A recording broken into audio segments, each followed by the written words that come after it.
हाल भाई पटीदार लोग आरा के सम्मानित गृह जिला आरा व्यास जी अपनी जन्मभूमि आरा सम्मानित भैया हमारे और सम्मानित नौजवान साथियों से अनुमोदन है कि थोड़ा मंच खाली कर दिया जाए मेरे। अरे ऋषिया भैया रोक ना, ये कार्यक्रम आपका है और आप सभी से आग्रह है, पप्पू भैया के आदेश बा कि आप सब मंच के खाली करी जा। और ये बात पप्पू भैया बोलते तो बहुत अच्छा लगे। गार्जियन लोगों के मान सम्मान को देखते हुए नौजवान साथियों से अनुमोदन करता हूं टुनटुन जी। भाई तारा लोग के देन से भाई तार फिर एगो मार्केट में गाना बजवावता। अरे की पैसा देखी के बोरा में बैठ जा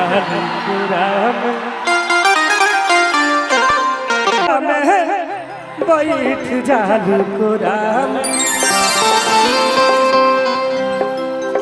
भाई बड़ी जबरदस्त एगो गाना गले बनी और ये गाना हर जगह बाजता और अभी लाखों के जनसंख्या में भाई लोग आइल बा। एक बार ये गाना के यूट्यूब पे सर्च करके जरूर सुनी हलो।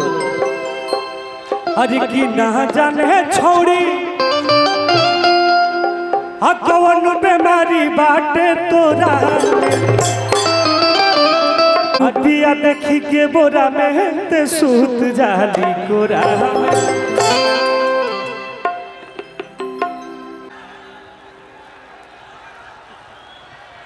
अरे भाई उठाओ सब भाई, सब मत करो सब भाई।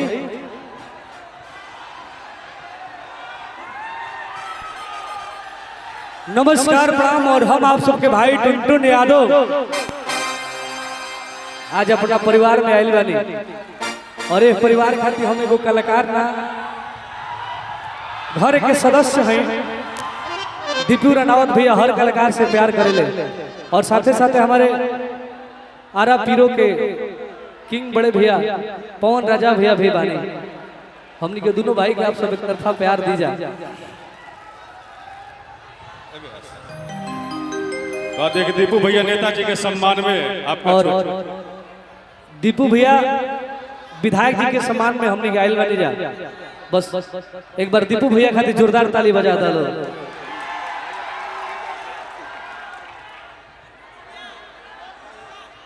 गए भैया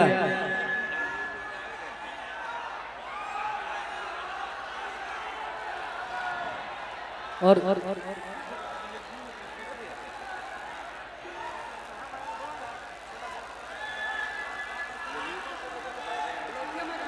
ये लड़के बड़े बेचैन है प्यार से। मैं चाहता हूँ ये अपना जिला है और आरा के नौजवान आपको इतना प्यार दे, एक बार जोरदार ताली बजा दीजिए सम्मान के साथ।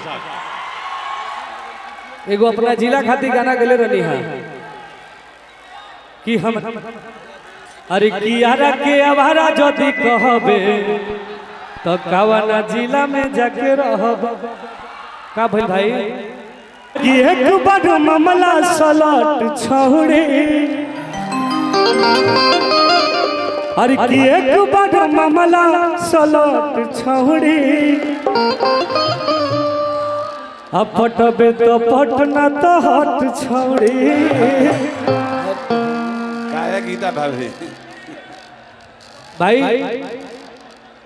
न जाने कितना गाना गा के तारा लोग के दिल पे राज कैले बानी। ऋषिकेश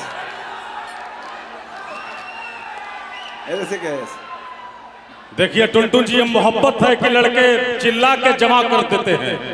आप थोड़ा शांति बनाइए मोहब्बत और आज की सुरमई शाम आप ही के नाम है। हम तो यही अनुभव और कार्यक्रम में नई जान डाली हमारे तमाम नौजवान साथी। व्यास जी से अनुमोदन करता हूं कि प्रशासन ने जाने। सही बात है ऋषिकेश, गीता भाभी से भेंट कर से मंच पे उपस्थित जितने भी सुपरस्टार भैया लोग बैठे हैं सबको तहे दिल से प्रणाम। और बाबा का सुने क्या बोले।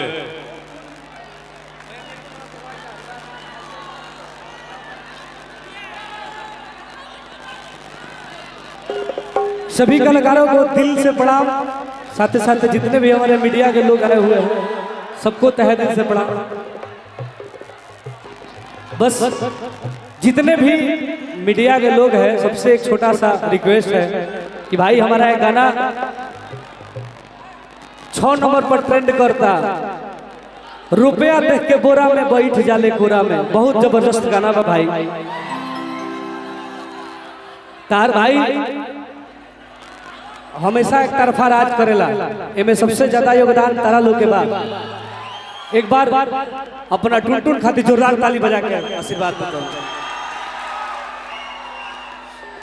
अधिक जिला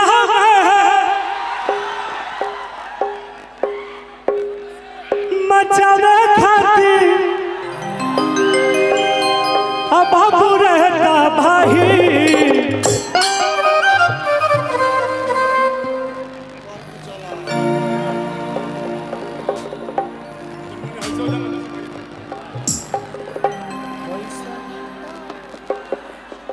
एगो तो अपना ही शोरगुल से बुझात नहीं थे,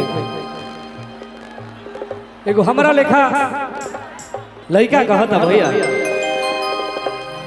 अरे कि जिला में मचावे खातिर बाबू रहता भाई, बाबू रहता भाई।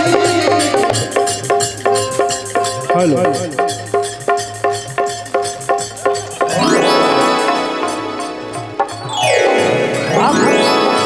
हेलो हेलो, आप जब तक मुझे नहीं देखोगी ना प्यार मुझे नहीं होगा।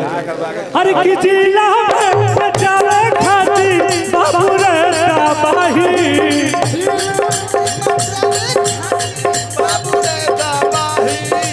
जिला में मचावे खातिर बाबू रहता भाई। ये देखो ये बात सभे में शूट ना करेला, ई गाना दीपू भैया लिखा लड़का में शूट करेला।